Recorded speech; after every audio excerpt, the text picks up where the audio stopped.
Okay, thanks for everyone for joining us for the fourth of our online seminar series for this year, run by the Newcastle Youth Studies Network at the University of Newcastle. Today's seminar is on hierarchies of belonging, youth and the subjectivity of civic life. Today we have three presentations from Canada, from New Zealand, and from Melbourne. So it's good that we're spreading out and actually for the first time have a presentation from North America in the series. And that's Jackie Kennelly, who will get started in a second. Just on the way it's going to work is that we'll have our three speakers do their presentations in order of the event. At the end of each talk, I will, from the chat, ask them one question, and we'll do that for all three. And then at the end, there'll be some spare time to hopefully have a broader chat and take more questions and discuss stuff with our panelists like that. So can I get everyone to mute their microphones? Please take part in the chat and talk to each other, put questions up there and stuff like that.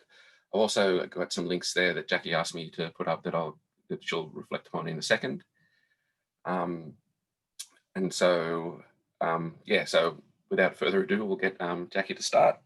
And she's going to talk about social structures of democracy, youth inequality, and the erosion of civic life. So thanks, Jackie. Thank you, Steve. I am just getting my slides up. Hopefully, I'm assuming people can see those. This is a funny way to do a presentation. So I'm going to present to myself and Steve and assume that all the rest of these black boxes have people behind them, and I'm looking forward to your comments and questions. So as Steve said, the title of the talk is The Social Structures of Democracy, Youth Inequality, and the Erosion of Civic Life.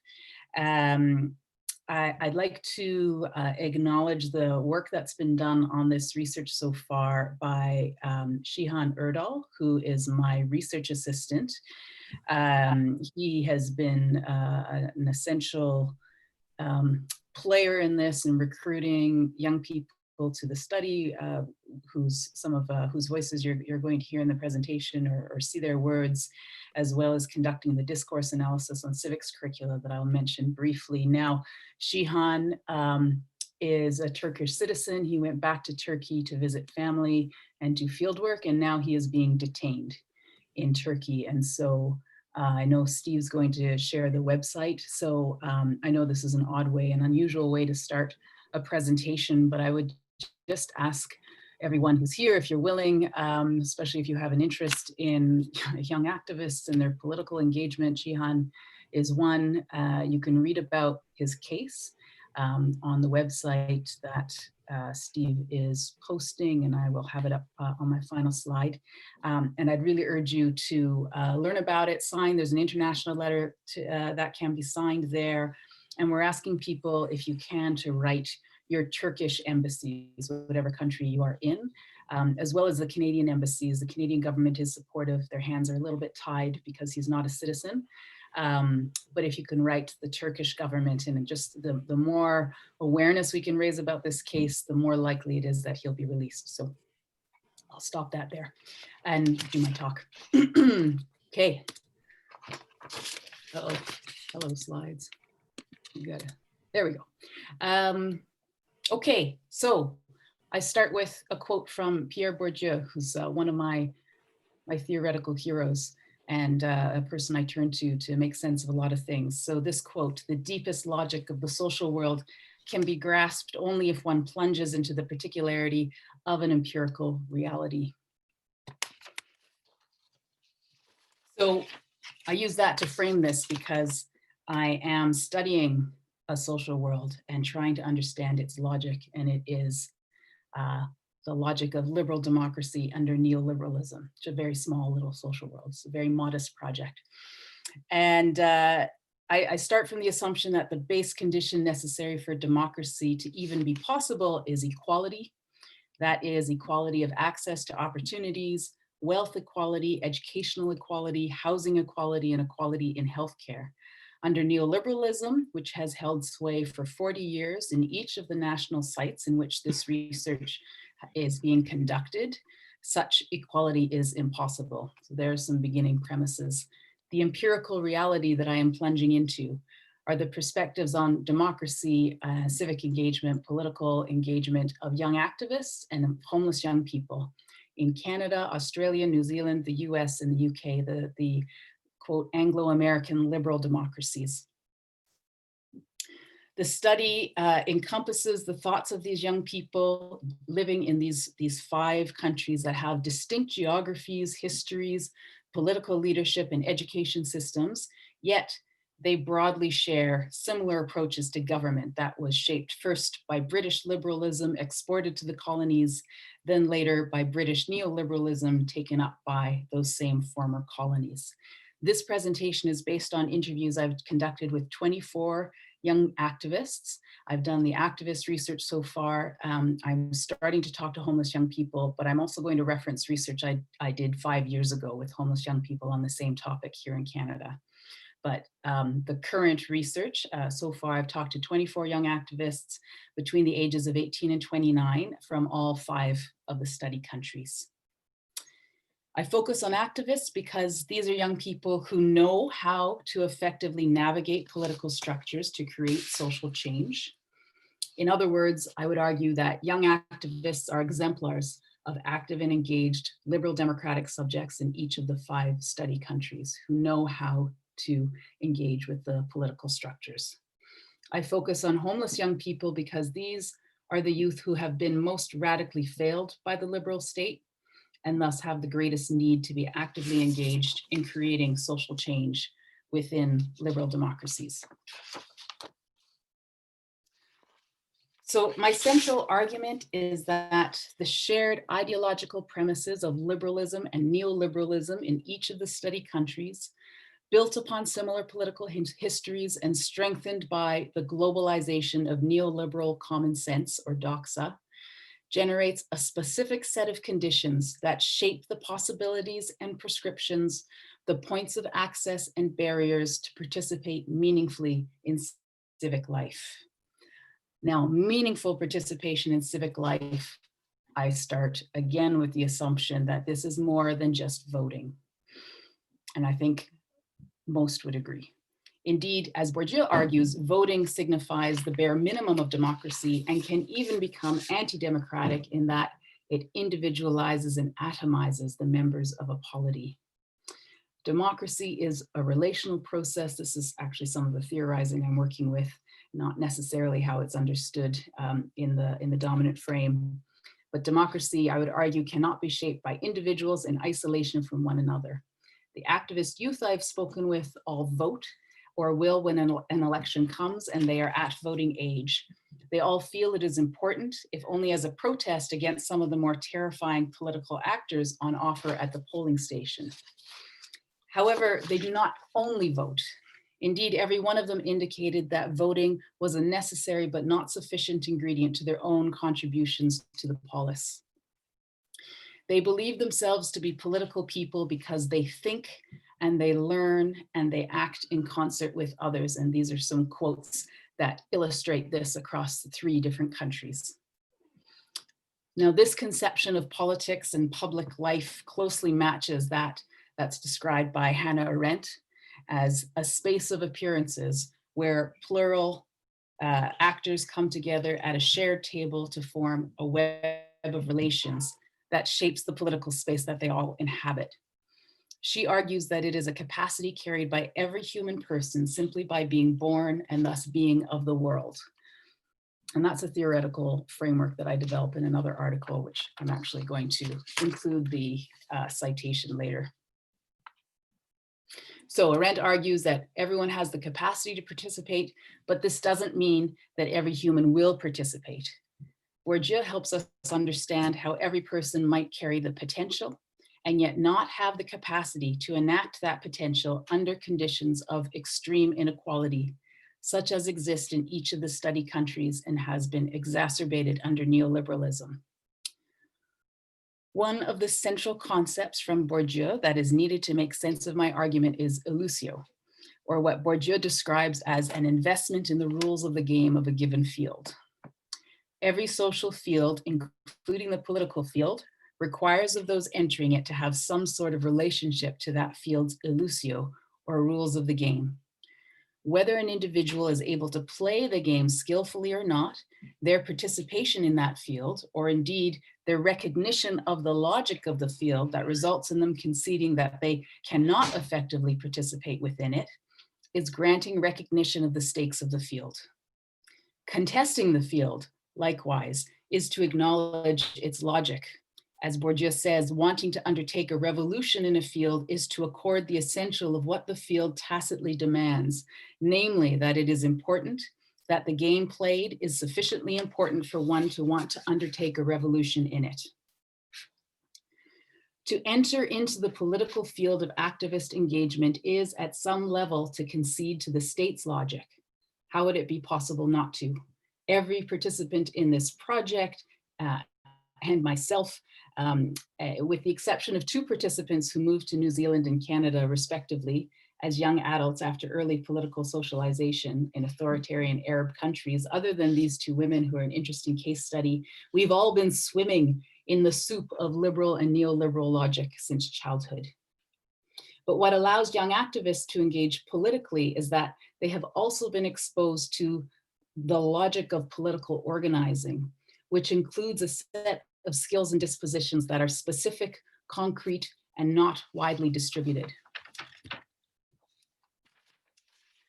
By contrast, homeless young people in Canada with whom I conducted similar research in 2015 that I mentioned earlier were not even aware of this field. And as I said, I'm going to be repeating the field work with homeless young people in Canada as well as in the 4 other countries to see if this holds. So the young people in Canada, they were not even aware of this field that I'm calling the field of political organizing, nor its elusio. Their sense of political action and its efficacy emerged as a mix of reiteration of liberal democratic doxa, for instance, the importance of voting, and frustration about how irrelevant, illogical, or corrupt formal political systems were. And this is an excerpt from a focus group that happened in my 2015 research, where I'm talking to a group of young women about whether they've written a letter to a politician, and they're like, no, why would we do that? We don't even know how to do that. They wouldn't be interested. And this is a really typical kind of exchange. The possibilities for change at an abstract level were expressed in high-level terms by homeless young people, ungrounded in any practical knowledge of the manner in which organizing for social change might happen. Elliot, who, and I'll note these are all pseudonyms, who admitted that he rarely attended protests because there's no protests that really concern me, also said, but I do think they're beneficial because you got to think like the 1%, controls everyone else. So like people themselves are actually pretty powerful. Like if everyone gets together, then you have 99%.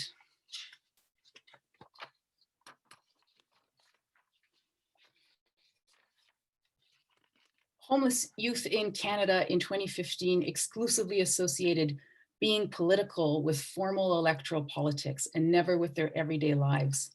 This meant that most would position themselves as not political, although almost universally they considered themselves to contribute to their community.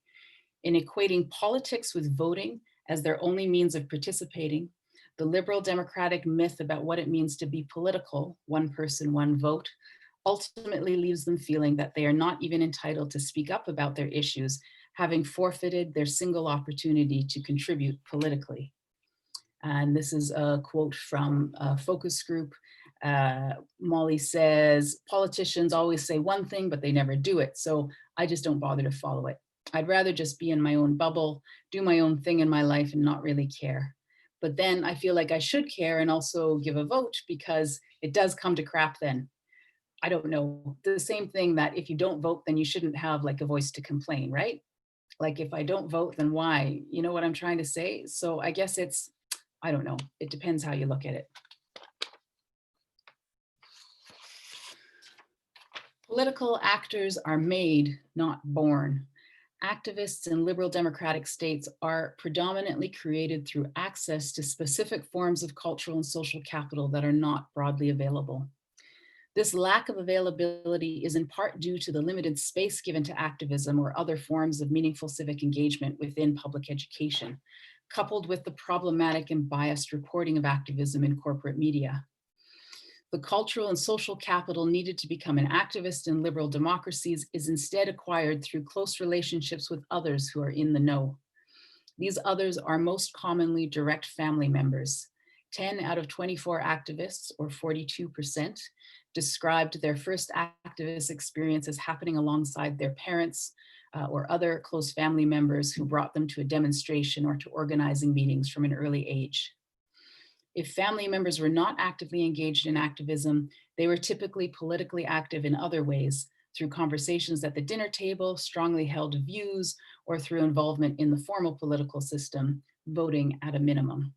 And their politics were predominantly politically progressive or left-leaning, providing a foundation for their children to build upon in their own left activism.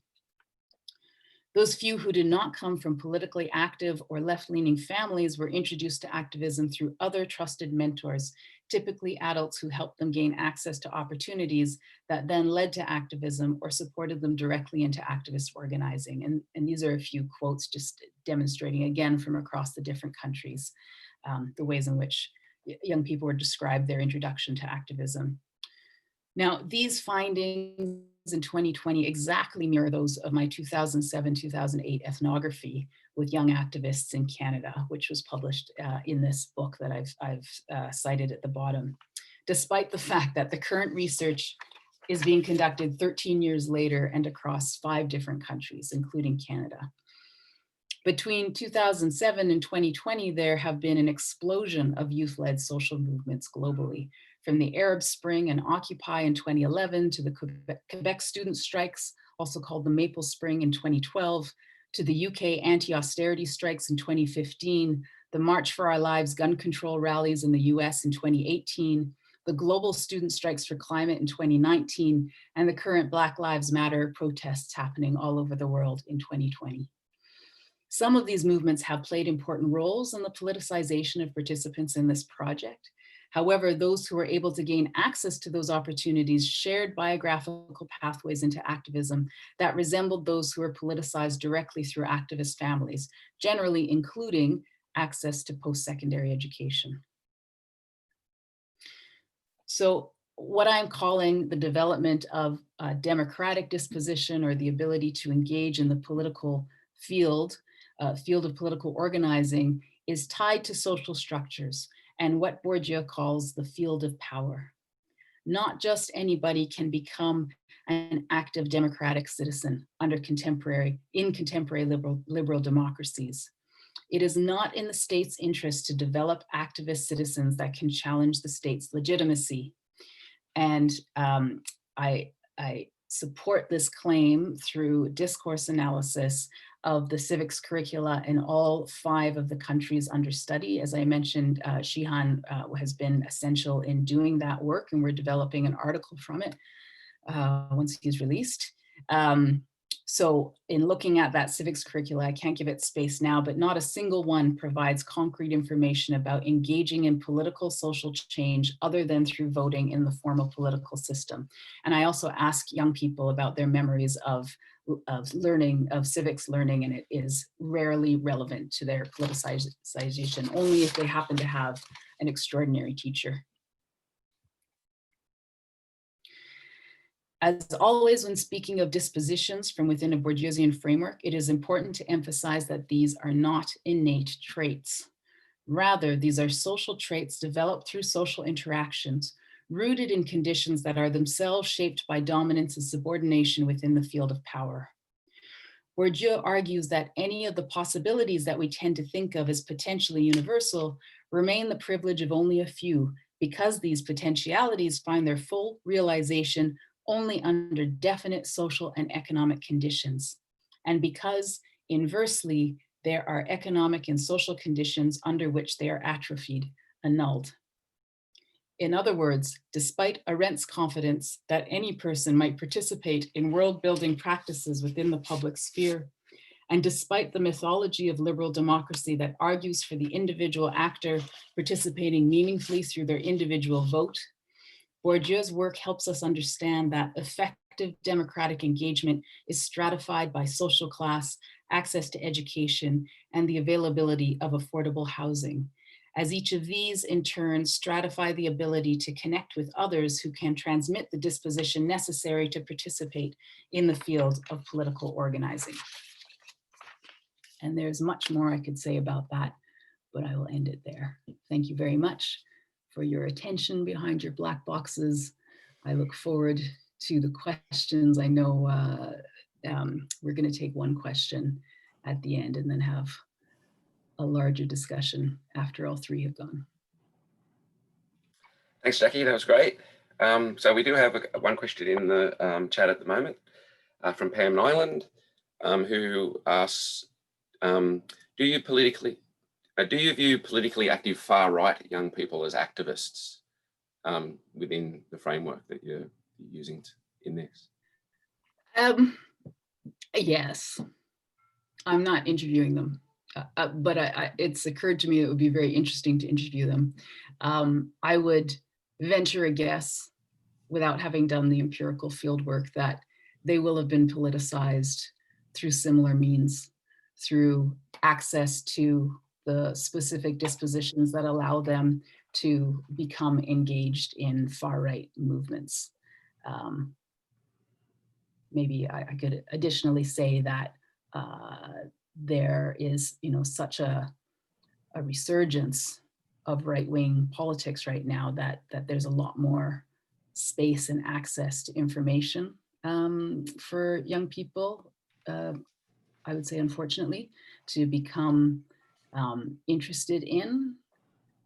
But I would guess they still need access to somebody, whether it's a close family member, friends, who can help bring them into that circle. But I don't know. That's a guess. But yes, they are activists. Excellent. Thank you. I'll get you to stop sharing your screen now, and I'll introduce Bronwyn. So thanks, Jackie. Our next speaker is Bronwyn Wood from Victoria University in Wellington, and she's going to talk about what is a real Kiwi, belonging and citizenship in the multicultural nation. Thanks, Bronwyn. Thank you, Steve. Lovely to join you all today from COVID-free New Zealand, I'd like to point out, for 8 days. But anyway, we'll continue. And a pity to not see the reactions, because I've got quite a few funny things I want to share as well. I want to talk about some recent research that I've been working on for a couple of years about citizenship in the multicultural nation. And some of you will be sitting thinking, how on earth do we draw together the lines around what citizenship is, as the three presentations today will be quite diverse. But broadly, the traditional way of understanding citizenship has been to focus on who belongs to the nation in terms of legal status and rights.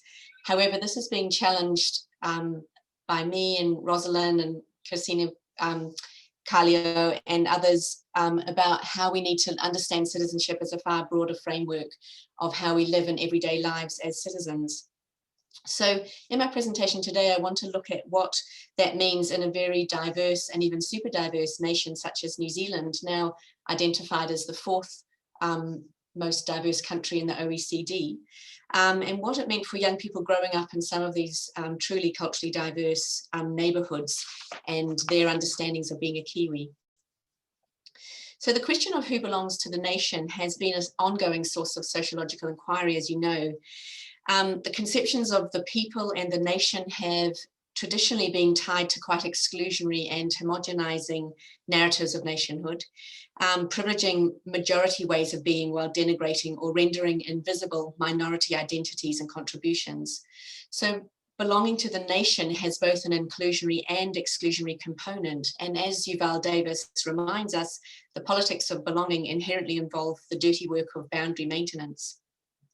So in some ways, nations and nationhood are similarly contested terms, and they need to be, in my mind, understood as ongoing projects rather than fixed entities. And so the study today looks at how young people themselves are creating and narrating the nation, reflecting their own lives. So I want to use particularly a framework which primarily geographers are using about affective nationalism as both an analytical lens and a topic of investigation in itself, and to look at how the relational processes which are caught up in how we conceptualize the nation, identities, emotion, and affect.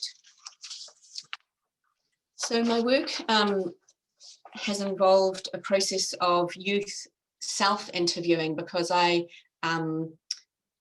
as a middle-class white Pākehā New Zealand European woman, wasn't really going to be able to capture some of the dynamic discussions which this topic required.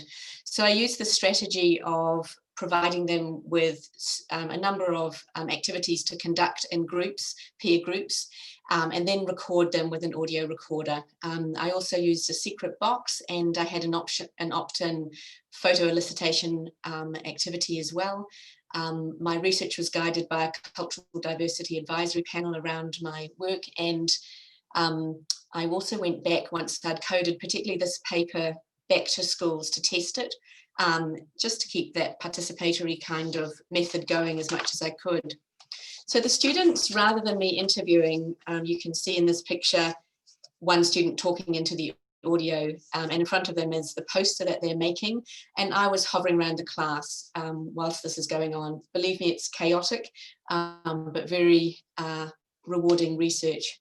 So they'd create a poster like this. This is what I'm going to talk about today, what makes someone a real Kiwi. And you can see there's a lot of fun and sense of, I don't know, creativity as they do this. So the schools I went to, I had very large numbers because this strategy meant I could work in classrooms with large groups of students as long as I had enough audio recorders. So I had one school, as many as 60 kids participated, a total of 180. And just to give a kind of like a tasting of the diversity in these classrooms, by far in a classroom, say, of 30 kids or 28, about half would be of other ethnic groups than Pākehā New Zealand. Up to 40%, 42% were first generation, had arrived in their own lifetime. And what astounded me is the number of languages in the class, with one class had 18 different languages spoken, and in that class, 25 out of 27 students spoke more 2 languages or more. So they're very, very diverse and mostly based in Auckland. One is in the East College, is in Wellington, and all the others are in Auckland. So one thing that really astounded me, and you don't often get this in terms of research, was a level of research saturation, which was repeated and repeated and repeated across all schools. And this, believe me, doesn't always happen. So it was of huge interest how this narrative and debating continued across. And I'm going to look at the 4 ways young people described what they believed a real Kiwi was. So the primary mode by which students began, and apologies for the quite large amounts of data, but you'll see that it's highly contested and debated kind of conversations that I managed to capture, rather than me interviewing. I'm not here at all, really. I'm just floating around the classroom. The primary place they first landed was that to be a New Zealander, you had to have a passport or you had to have permanent residency. But immediately in every single school, this became contested. Like the student 2 says here, what if we haven't got a passport yet? You have to be born here. Well, of course you don't have to be born here to be a Kiwi. You have to be sporty or you're not true Kiwi. But Amelia doesn't play sport and she's a Kiwi. You have to own a house. Well, I'm a Kiwi and you don't own a house. You have to work in New Zealand, but we don't work in New Zealand and we're true Kiwis. So you can see this kind of debated and dialogical kind of data, very contested notions that the students just simply couldn't land on one clear definition. So the second primary way, they went from status to talk about Kiwiana, and these are typical icons of New Zealand. Apologies if you don't know New Zealand well. So they're talking about cultural tropes. A Kiwi, someone who drinks L&P, wears gumboots, eats kiwi fruit, and wears jandals everywhere you go. These may apply to Australia as well, some of them. But then the student would say, just because you wear jandals doesn't make you a Kiwi. So a real Kiwi is someone who supports the All Blacks, rugby, and the Warriors, which is league. Well, I'm not a Kiwi then. So this is the kind of, the classification of the Kiwi just simply didn't work once students started to contest this. the idea that a Kiwi was also probably white was identified by a few groups, but not necessarily directly. And this was interesting. There was kind of like a slippage where students would say, all the prefects in my school are Kiwi. And by that they meant they were all white European New Zealanders. But Kiwi often, they tried to contest this idea that you had to be white to be a Kiwi. So this is a group of 2 Filipino and 3 New Zealand European students talking about what they think a Kiwi is. And they went through whether it was your accent or whether you think of being Māori to be a Kiwi. And then one Filipino student says, in my mind, I'm picturing a white person in shorts and some jandals and a t-shirt and sunglasses walking their dog on the beach, eating ice cream. So they drew this little icon in part of their poster. What was interesting to me is that they contested the stereotype through the whole time because it just didn't fit their own narratives of what it meant to be Kiwi. The third way that people would view Kiwi was the values that they held. And here they talked about things like you had to care for the environment, you had to be tidy, you had to love pavlova, and also know that Australians didn't make the pavlova. This is a source of great bitterness in New Zealand. You had to like New Zealand lamb, and then they'd say, but what if you're vegetarian? And this idea that, this last little quote here, I feel like a real New Zealander would be someone who actually contributes to society instead of just doing stuff like drinking LMP on a daily basis or eating fish and chips daily. And once again, they're contesting these dominant narratives of what a Kiwi is through that way.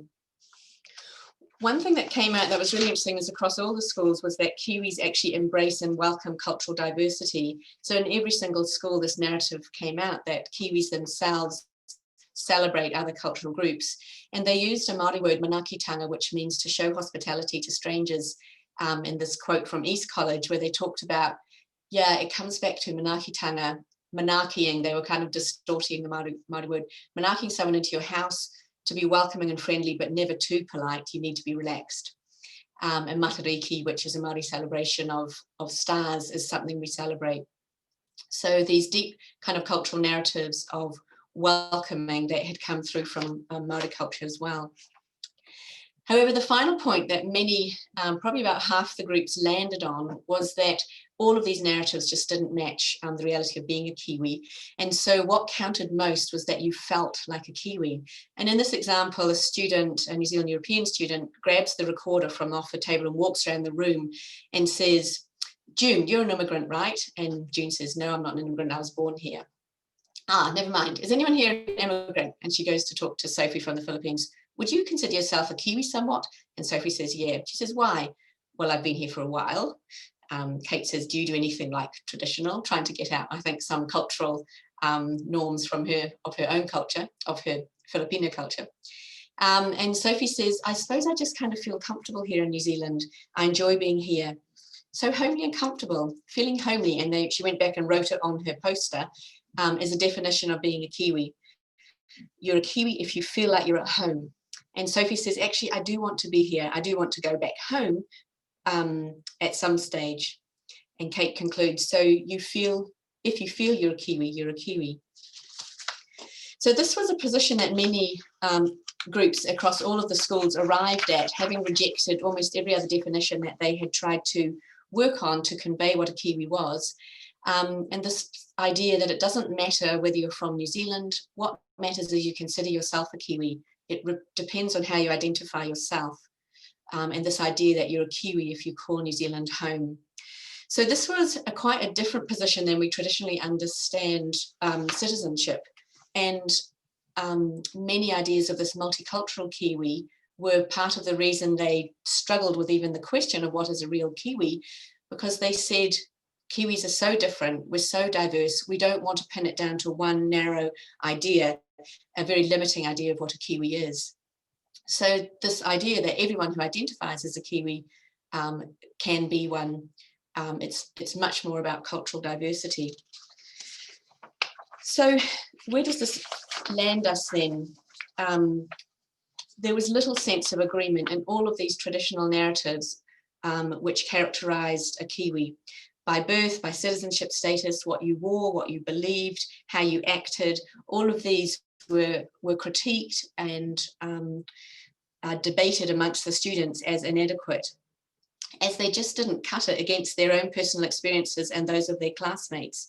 Instead, they concluded that there's no such thing as a Kiwi, which they saw in a very limiting term, and they repositioned the idea of the nation and belonging as a much more inclusive sense of those who define themselves as a Kiwi.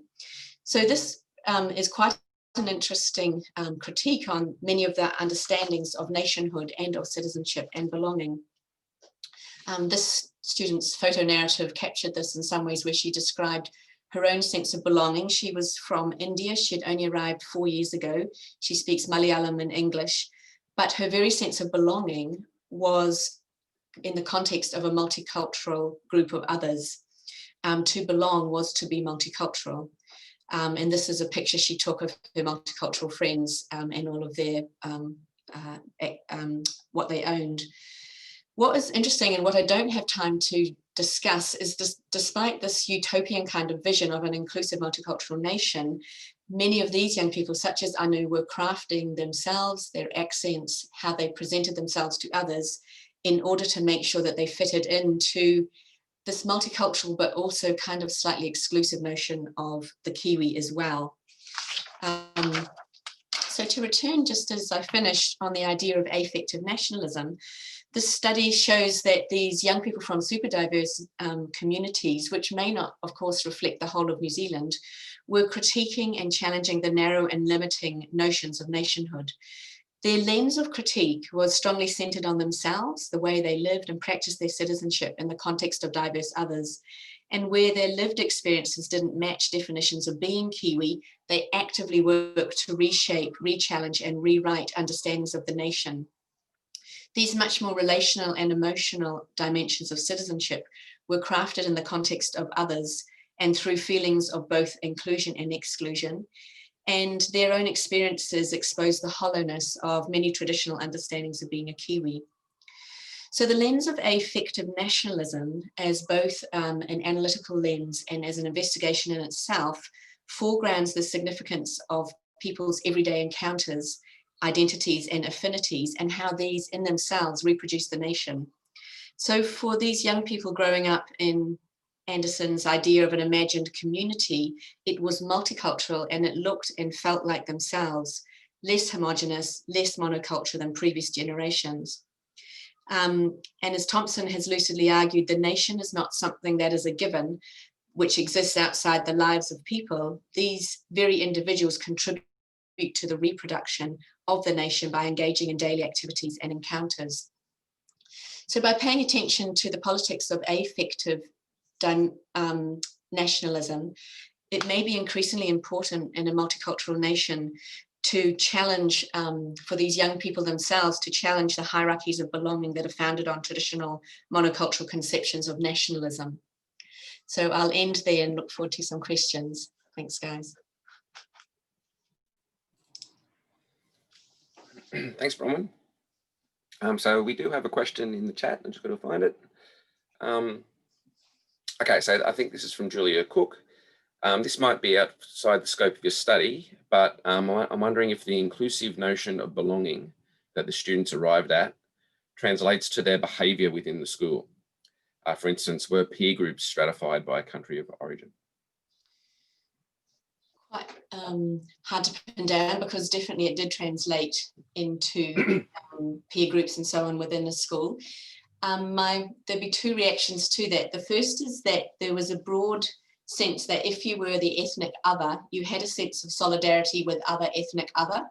And so the peer groups were often quite diverse, like Chinese and Filipino and Indian and so on, but they enjoyed a sense of ethnic otherness together. And then there were very, very many friendship peer groups, because I asked it directly, that cut across both white and ethnic kind of minority groups together. And this was quite real and quite deep, but on the very edges of it, there was often a slight tension about who actually really belonged to the apparatus of the institution. So even though their peers, they could collapse some of those hierarchies, the institution felt a lot harder. So they were constantly saying, you know, all the prefects are not us, if you were an ethnic minority. So there still was this enduring kind of sense that whiteness still was the dominant narrative at the top end. Excellent, thank you. Okay, so if you have another question for Bronwyn, can you please put it in the chat and we can get to it towards the end.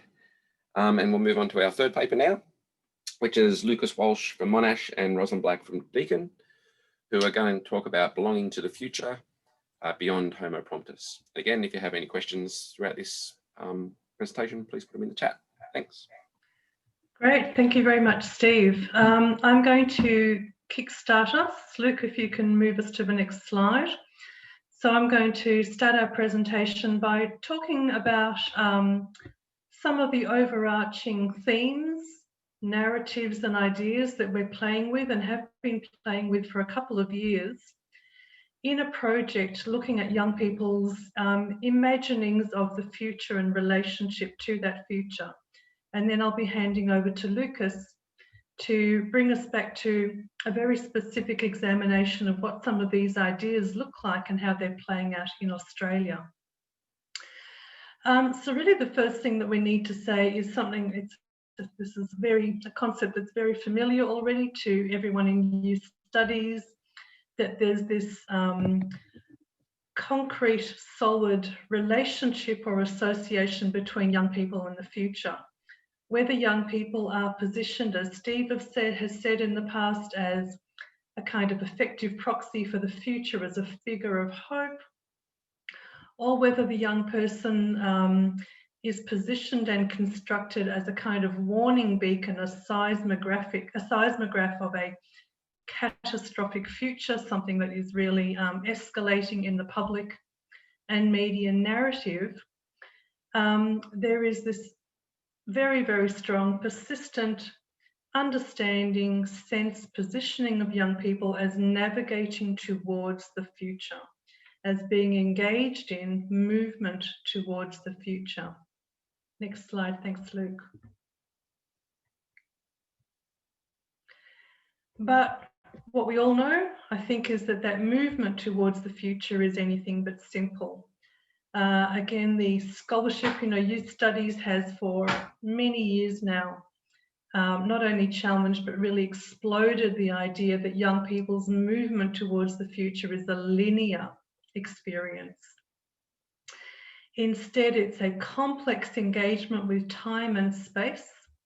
And I'm borrowing, I thought this is a particularly beautiful and poetic depiction by Bronwyn of the complex nature of temporalities and times that really captures young people's encounters with the future as a series of encounters with entangled threads, traces, ruptures, creases, and ghostly lines of borders or constellations. What we're arguing in this presentation is that these encounters, these complex, tangled encounters, directly affect young people's sense of belonging to and in the future. Harkening back to something that Bronwyn was talking about a few minutes ago, Yuval Davis suggests that belonging is an emotional or even an ontological attachment. It is a feeling of being at home. It is feeling at home. And so our question in this seminar is, how can young people feel at home in a post-pandemic world? To which I add a footnote, is it even going to be post-pandemic? But we'll shy away from that for now. In our 2018 study, Lucas and I came up with the phrase Homo Promptus, or we borrowed it from some fairly classical writings. And we used it to describe the individualized figure of youth that is fostered and produced and encouraged and promoted by forces and discourses that you can see at play in the youth education and labour market spaces, but that's also actively cultivated by young people in response to these. And what we suggested that Homo Promptus is an individualised figure of youth that has a number of characteristics. They're strategic, they're entrepreneurial, they're enterprising. They're constantly pushed and expected to plan for the future, but they're often forced to live in the short term. And all of which means that they're permanently in situational mode, having to construct, having to curate, having to pull together a life in the present, while always thinking towards and looking towards the future. And what we suggested in our previous study, in our ongoing work, is that really this young person, this individualized young person, Homo Promptus, is constantly living towards and strategizing for a future that has become fundamentally unknowable. It goes without saying, and we haven't got the time today to spend a lot of time on this, but Lucas will unpack some of this shortly. You know, COVID has massively unsettled young people's ability to belong to the future, to feel at home in the future. But this is not a particularly new scenario. The signs and the beacons have been in place for years. In 2018, we held a series of conversations with 30 young university students in 3 nations, in Australia, in France, and the UK. We asked them about their imagined personal or biographical futures, but we also asked them to talk to us about how those personal futures related to a number of wider forces that were very much in play at the time. Brexit was on the horizon. Graduate labour markets and youth labour markets were collapsing, although that's been blown out of the water, as we'll see shortly. And the emergence of the post-truth culture that, as both Jackie and Bronwyn have alluded to, has really shaken many young people's relationship to and any feeling of being at home in the political sphere. So these are just 3 extracts from those very long and rich and detailed conversations. In Australia, Elisa said, we were talking about the future and how they see the future, the personal and the collective future. She said, everything's precarious. I just pick everything that I think is going to be beneficial for me at the moment, despite everything that I'm going to do in the future. And I hope that one day what I'm doing right now is going to contribute to that. In the UK, where Brexit was really carving out deep fault lines for young people, Becky said, it's so bleak for young people. The next 30 years is really, really not good financially, because we're going to have no job prospects, no prospects of buying a home, no job security. Everything's a kind of apart, really.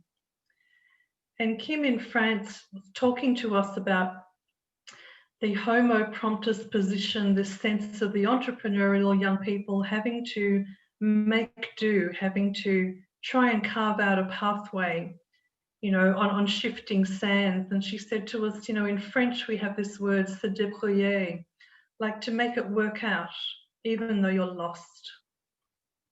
And those sort of sentiments really came through all of our interviews. So what we're suggesting is that one of the many things that emerged from those rich interviews is the voice of what we've called Homo Promptus. As we said, that adaptive and strategic young person, borrowing from Steve's work, who is reflexively realistic about the future, but who is still filled with what we've called a tempered hope or a dark optimism.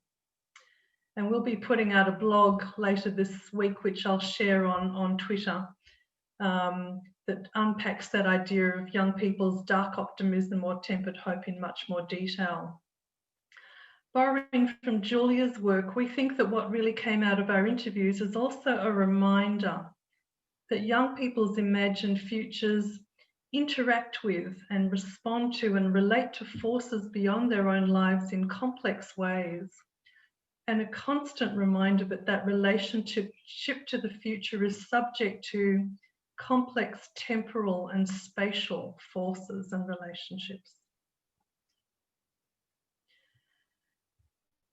Going back to the inescapable theme of the pandemic. So again, we asked that question earlier on in our presentation. What does it mean for young people to feel at home, to feel that they belong to the future in pandemic times? The people may be familiar with the recently published global survey on youth and COVID-19. It makes it extremely clear that this relationship, young people's relationship to the future, their sense of belonging to the future, has become more complex than ever. It shows that the impact of the pandemic on young people across the world is systematic, is deep, and disproportionate, really exaggerated by existing lines of poverty and exclusion, going back to Jackie's comments. It's just one of a series of commentaries that many of us have already contributed to, that people will be very familiar with, that depict young people and their relationship to the future in pretty dark terms.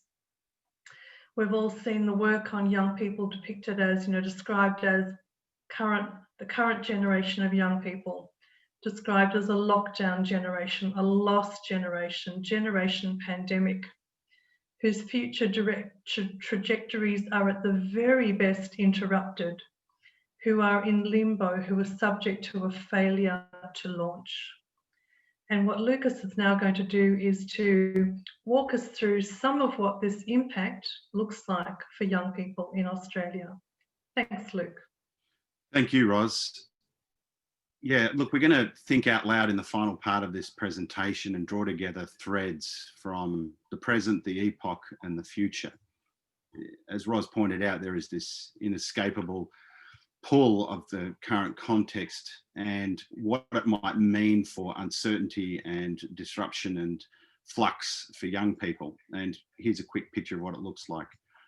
In the following months after March this year in Australia, over a third of workers in accommodation and food service lost employment, big employers of young people.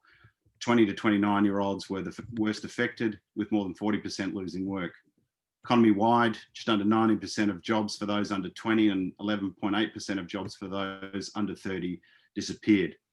13% of women under 25 left the labour force. 157,000 teenagers lost work within 6 months, and between 20 to 30% of teenagers became unemployed. I want to draw your attention to the third and fourth columns from the left to look at the extent of the destruction brought about by COVID-19, particularly in relation to those who have left the labour force, the orange, and those who want to work more but can't in terms of underemployment. But these, of course, reveal deeper fault lines that pre-existed COVID, but which COVID and its impacts have brought to the fore. This idea of precarity and its disproportionate effects on young people is nothing new to those of us that have been studying this for a while. Previous recessions and downturns, for example, have hit them first and have had a long tail in terms of their impact. Alongside this, we see other discourses around what the workforce might look like moving forward. And I'm just giving you an example of a speech made in July this year by the Australian Small Business and Family Enterprise Ombudsman, who proposed a new award for casual staff called Permaflexi. It's a mode of employment between permanent and casual. Permaflexi workers would have some of the rights of permanent employees, such as sick leave, and at the same time, they give employers additional flexibilities to change employees' hours. We see this kind of language and discourse as an attempt to institutionalize Homo Promptus. It turns the living in permanent flux that was evident in the testimonies of the people that we interviewed, and indeed in the wider literature, into the new normal. But what is this new normal that we're talking so much about, and why is it problematic? Recounting a 1995 article by a fisheries scientist, Roberts questions what the new normal might mean in relation to COVID-19 and global warming. And he evokes the following analogy, which I will encourage you to read, but I'll read out a bit of it for you. Consider a species of fish that is fished to extinction in a region over, say, 100 years. A given generation of fishes becomes conscious of the fish at a particular level of abundance. When those fishes retire, the level is lower. To the generation that enters after them, that diminished level is the new normal, the new baseline. They rarely know the baseline used by the previous generation. It holds little emotional salience relative to their personal experience. And so it goes, each new generation shifting the baseline downward. By the end, the fishes are operating in a radically degraded ecosystem, but it does not seem that way to them because their baselines were set at an already low level. Over time, the fish goes extinct, but no fisher experiences the full transition from abundance to desolation. We see our discourses in both in government, business, in the literature, as permeating and a persistent feature of this so-called new normal. As economic insecurity, labour market, as economic security, labour market entitlements and rights and stable identities erode or are reconfigured, there is a possibility that future generations will regard emerging conditions as a new normal. Returning to Roberts. Maybe climate chaos, a rising chorus of alarm signals from all around the world will simply become our new normal. Hell, maybe income inequality, political dysfunction and successive waves of a deadly virus will become our new normal. Maybe we'll just get used to all this. Humans often don't remember what we've lost or demand that it be restored. Rather, we adjust to what we've got. So this idea of Homo Promptus, the conditions of which Ros outlined at the start of this presentation, increasingly permeate the lives of young people, and it's not exclusively tied to them, of course. And the examples that I provided from Australia of the kinds of effects of COVID-19 should be familiar to those of you tuning in now from around the world. They're not by no means confined to Australia. The question is, and this is coming from us as educators as well as researchers, should we accept this socially constructed uncertainty or imagine better alternatives? And what do I mean by this? You know, there's three ways of thinking about uncertainty. There's more of them, I'm sure, but three come to mind. And this is the thinking out loud part of the discussion. There's extraordinary uncertainty, which is when things like bushfires, pandemics, natural disasters happen. They're sort of beyond the scope of the expectations of ordinary life, although the pandemic was not unexpected. Has been widely predicted, as is climate change and other things. But they appear suddenly. There's ordinary uncertainty, which is that the future is unknowable, that we live in contingency as part of living in our daily lives. This third one is of most interest to us. It's this ideological or socially constructed uncertainty. So we think about those shifting baselines that I described previously, and we think about the things that have kind of disappeared. So for example, during the welfare state in the 20th century, full employment used to be a goal, but that's taken a far back seat. You know, the idea that people can craft desirable work and desirable lives is giving way to these discourses of uncertainty, keeping them, to evoke Johanna Wynn's metaphor, treading water throughout their lives. Social goals have changed from collective prosperity to individual ones. So then the next kind of thought there is about critiquing the shifting baseline syndrome and what the new normal might mean, and in particular, critiquing uncertainty. And I would throw that out to you out there. There are a number of ways we could look at it. We could evaluate it as in a Habermasian sense, as a colonization of the life world.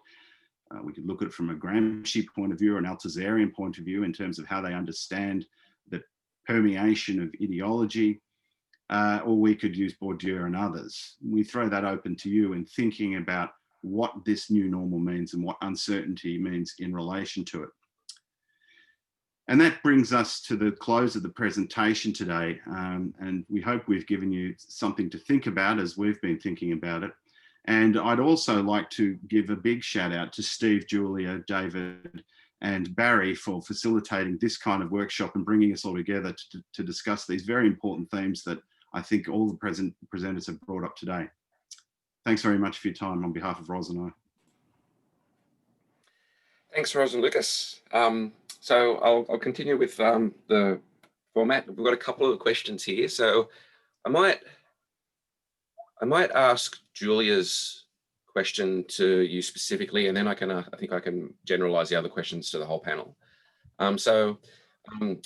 Could you tell us a little bit more about the concept of tempered hope and dark optimism? Absolutely. So look, one of the things that we really unpacked in this book, but continue to be concerned and interested about in this project, and as I flagged in the blog that's coming up, I think tomorrow.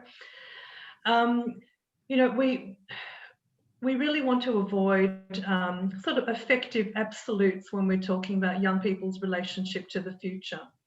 So, one of the big, there's a narrative emerging, or it's been in place for some time, about young people's hope, their invested hopes in the future. And there are questions floating around the youth study space about, whether young people's future hopes in the kind of environment in which they're living, physically and metaphorically, just makes them a kind of dupe. There's a lot of critique about the whole notion of optimism as something that is, as we said, discursively constructed, encouraged, fostered in young people as a way of almost distracting their attention from the realities of, the context of their lives. What we've really come out of this particular project feeling is that there are no absolutes here. And so we've coined the idea of a tempered hope or a dark optimism to really capture that mix, that complex affective mix of despair and pessimism, and still some sort of, optimistic looking forward, that sense, that sense that we captured in the quote from Kim in France, that even under the most difficult circumstances, there might be a way of making things work out. What we really feel has come through, very consistently come through our conversations with young people, is that complex affective mix. Or going back to Jackie's, metaphor, it's a kind of affective soup.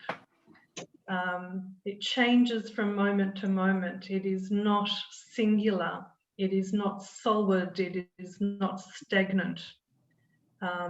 In some, and I suppose the other point that we really want to make there in coining those terms is that tempered hope, that dark optimism. I mean, those phrases still land on the side of a positive relationship to the future.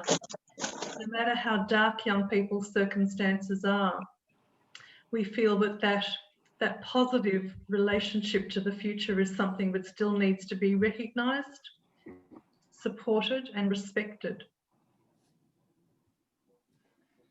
Excellent. Thanks for that. That's a great answer. Cheers. So I might get all the panelists to turn on their mics and videos now. Okay, so there's a question from Richard DeMartin here that wants to know about, and this was directed at the last paper, but I think you all could maybe say something a bit about this. Do you think school education will adapt quickly enough to the new normal, given that functional literacy rates are still falling and all the talk is around developing young people's soft skills, which essentially play into the idea of permaflexi? Okay, I'll have a crack at that one. We've been thinking about this a lot. I don't think it will.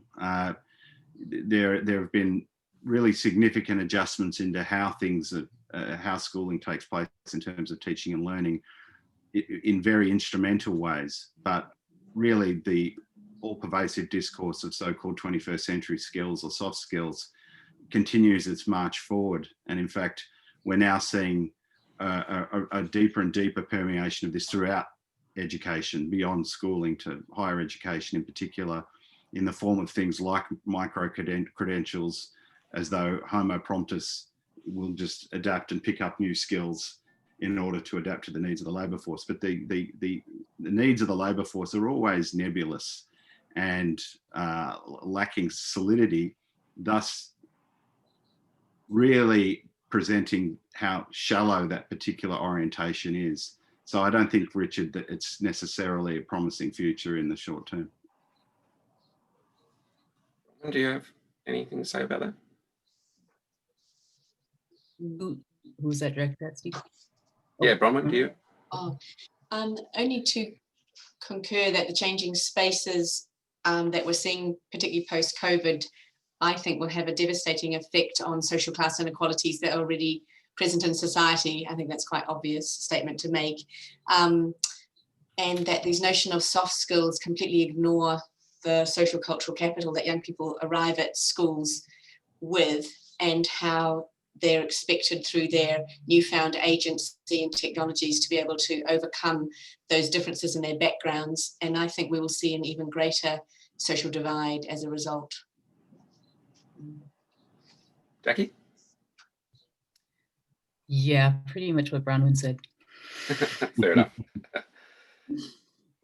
Okay, and Jackie asked a question to the last paper as well, but again, it might be a good idea, and it touches upon what you all were just saying, I think, about class. So, again, sorry, I have to find it. Ros mentioned in passing that poor young people are more affected. I'm wondering if you talk to youth about their social class location, pardon me, or got a sense of it in some way and saw a difference in terms of outlook. So if Ros or Lucas want to start, and then maybe we can move backwards through the papers again and get you to talk a little bit about class and your findings. Ros, do you want to have a go at that one? Yeah, sure. So look, we weren't, this was a very far-ranging, a very sort of overstuffed, a very ambitious study. And frankly, we had to keep some parameters around it. So this was, our study was not specifically interested in notions of class. And we didn't specifically direct our conversations to young people around that. But as you'd expect, you know, what came through the conversations where we really kind of opened the door to young people to talk about their lives very broadly, very widely, their lived experience, their socioeconomic, their class experience, their sense of economic mobility and other possibilities, as shaped by their family circumstances, their personal settings, really emerged very strongly. And we did end up with, if not fault lines, you know, then very strong contrasts between individual young people. Again, we didn't construct specific groups of interviewees along understood, you know, class lines, but there were very clear trajectories. I mean, just to give the tiniest of examples, we were very interested in this book and in this project in young people's imagined and experienced mobilities, geographic mobilities, not social mobilities necessarily. The differences in the way in which different young people described their imagined or hoped for geographic mobilities were clearly very socioeconomic and very classed. So we ended up with, for example, you know, quite well-to-do young people in Paris talking confidently about their frequent movement around Europe and their excitement about all of their planned future mobilities, you know, in search of and to build their career, contrasted to the voices of young people in a small regional area of the UK, characterised by very high levels of youth unemployment, where even the idea of moving to London or just travelling to London was confronting and complex. So it's certainly something that emerged as you'd expect. Excellent, thanks. Bronwyn? Yeah, beyond slightly the paper I presented today, I just wanted to comment some aspects of social class that related strongly to language. And language hasn't been a clear focus of my work on citizenship, but what it came out was that language was something that had to be crafted in terms of belonging to the nation, and that this required a lot of ethnic boundary work. So I had students that talked a lot about when they arrived, the first thing they did in New Zealand was to craft their accents to sound even more Kiwi, and that this was their first job they had to achieve in terms of fitting in with their peers. But this ethnic boundary work fell more heavily on those that were newer immigrants, who often had to both maintain their homeland languages as well as the new language of New Zealand, of English. And so we had students like Raz, who was from Egypt, who talked about going every single Saturday to learn Arabic, so that she could maintain that, but at the same time having to keep up all her other studies and work. So in terms of a social class kind of analysis, there was a kind of an ethnic class that required a heavier weight or burden in terms of the job to fit into the nation which was required. It's quite a different context than what Ros was talking about, but the work of some people was far more weighty than others to do this. Thanks. Jackie? Oh, sure. Answer my own question. Yep. Social class is obviously a big preoccupation of my work. And one of the reasons I've chosen these two groups, you know, young activists who I'm speaking to do come from a range of class backgrounds, and I get at it through asking them about where they live, where they grew up, what their parents did. And I'm quite transparent with them if they're like sort of humming and hawing. I'm like, listen, this is, I am trying to understand some of your class background. And so sometimes they'll just sort of say, well, I think I grew up middle class or upper middle class.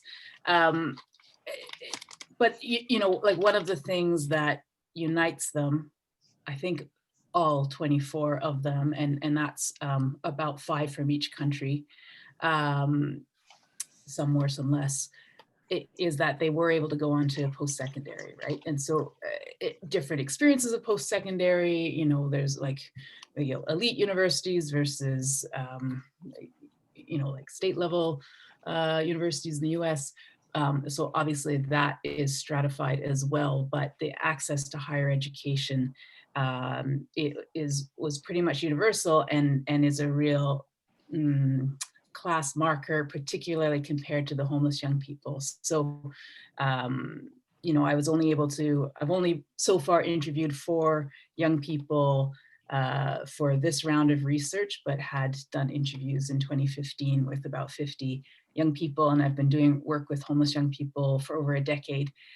They are very rarely are able to go on to post-secondary. They've mostly dropped out of secondary school. So like the contrast is really stark. And it really, I think, I mean, it just really highlights the way in which social class plays into those trajectories. I think those differences in trajectory that you're talking about, Raz, that you see between, you know, the elite Parisians and the more industrial city UK, it's just like that 100 times over, living in completely different worlds practically. So yeah, so, you know, for me, that's really at the core of this question of how do we understand democracy as it plays out when we're looking at such vast inequalities and kind of against the notion that everyone, that any young person can participate if only sort of given the chance to vote. It's much more complex than that. Okay, thank you. Mm-hmm. Back to the chat, we do have a couple more questions. Mm. So question to Jackie is from Bronwyn. In your choice of countries, did you consider the impact of colonialism and the impact on its impact on shaping activism? It's very important in New Zealand and other settler colonial societies. Yes, and so, you know, New Zealand, Australia, and Canada all share broadly a kind of relationship between Indigenous peoples and settler colonial contexts. So when I talk to Australians about that, when I talk to New Zealanders about that, it's very familiar. And it plays out in complex ways. And in New Zealand, I can speak specifically of, for instance, 2 young people I spoke with, one who is mixed race, Maori Pākehā, and the other who was Maori. And they were both involved in the same social movement, and they knew each other. And the ways in which they came to their involvement were very different, where the young man who was mixed race, he was impacted by his Maori heritage and had, it was really complex understanding, but it was actually his Pākehā mother who had politicized him in all those ways I was describing, about taking him to her first protest, etc. Whereas the Maori woman, she had actually been invited in part through this other young man's organizing and his efforts to bring in Maori youth. Her family were not engaged in activism at all, but she was able to connect to other Maori activist groups who then helped mentor her and support her into that work, which is super important. And in Canada, the relation between Indigenous organizers and non-Indigenous organizers is something I really noticed in my first study in 2011, where the sort of layers of class and race and gender and guilt and liberalism and neoliberalism, it's a completely different situation for Indigenous young people who had come to activism through Indigenous organizing, because often it was coming from having been directly impacted in really horrifying ways in their communities and organizing from within the communities in a completely different context. So there's lots of interesting kind of things at play there. It's not the focus of the study, obviously, in the set, like that I'm not seeking out Indigenous activists, but I do have them in the mix, and it's really interesting to reflect also on those aspects, as well as the impacts of race and racialization and migration histories, and those play out also. Do you want to say something about that, Bronwyn? No, only that when you're across all those 5 countries, it's quite interesting to think of the different dynamics at play here. And so I wondered if those settler colonial countries then had a distinctive edge to their activism. Thank you. I think you can see it, even if it's not a big focus. I think this might be another question directed at you, Jackie. This is from Dave Ferrugia. Is activism a mark of distinction amongst certain middle-class youth? Yes.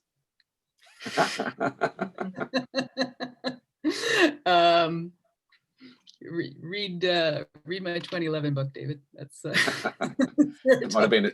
Sounds like it's a Dorothy Dixer question in that one.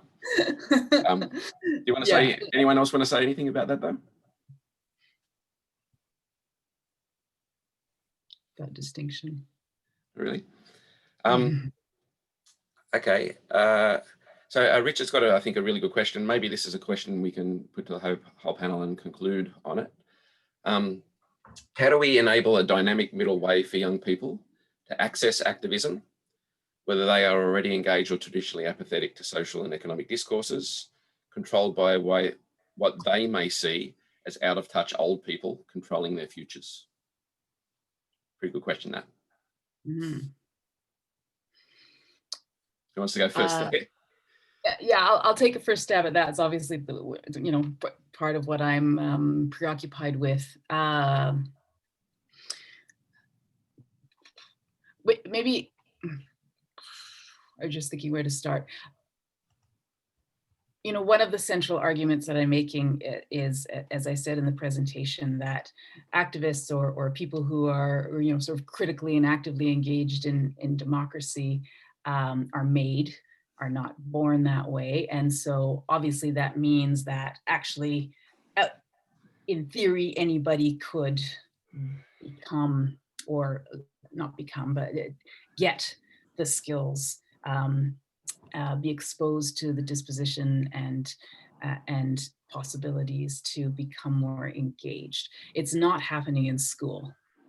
And I think that's one of the key things, that if we do want this to be universal, the most universal point of access for young people in all of these countries is still the public education system. Even if they go to private school, those private schools are usually following or must follow a national curriculum.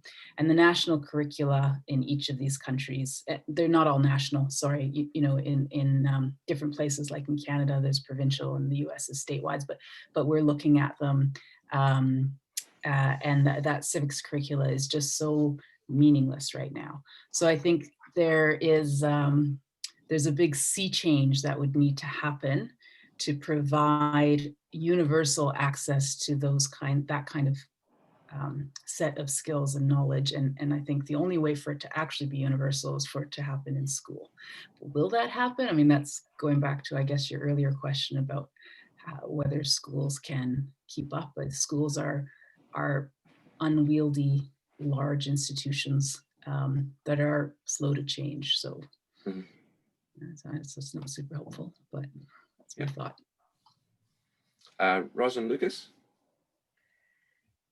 Yeah, I might just throw in a reflection, unless you want to say something else, Luke, about actually a more recent study I've been embarked on with a couple of colleagues, looking at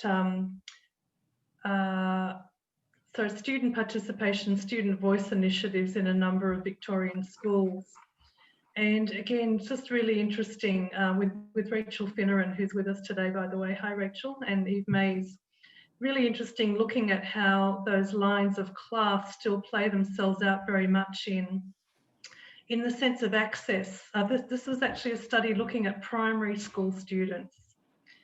So, you know, we're talking about pretty young people. And, you know, we had a classic kind of young activist hero in year 6, you know, he's 11 years old or so.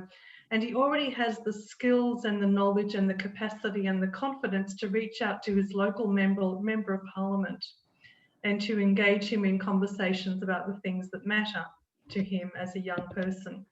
You know, you really sort of see those class-shaped lines of efficacy, of access playing their way through, even at a very young age. Yeah, absolutely. Mm-hmm. Bronwyn? A few quick responses. Jackie, sometime I'll talk to you about what the New Zealand curriculum is allowing young people to do, which is to take personal social action for credits. And this is a growing area of the senior school that is having quite a big impact, and they're presenting in Parliament and doing all sorts of things. Anyway, to answer the question. We have that in Canada too, but it plays out along social stratified lines, unless done well. But yes, we should talk more. One, to answer Richard's question quite simply, is that having interviewed about 350 young people about their active citizenship over the past 10 years, basically if I ask any young people, what burns you, what are you interested in, what issues really get you going, there isn't one that I've ever found that doesn't have an issue. And so for me, the starting point of all active citizenship is the issues which matter most to young people, and that differs very widely across different communities, but nonetheless is a collective starting point to engage. And yeah, it's a good way to go about starting that. Awesome. Okay. Well, I think we're out of questions. That was a great session. So really thanks a lot to Jackie, Bronwyn, Rosalyn and Lucas for joining us today. It's been really great.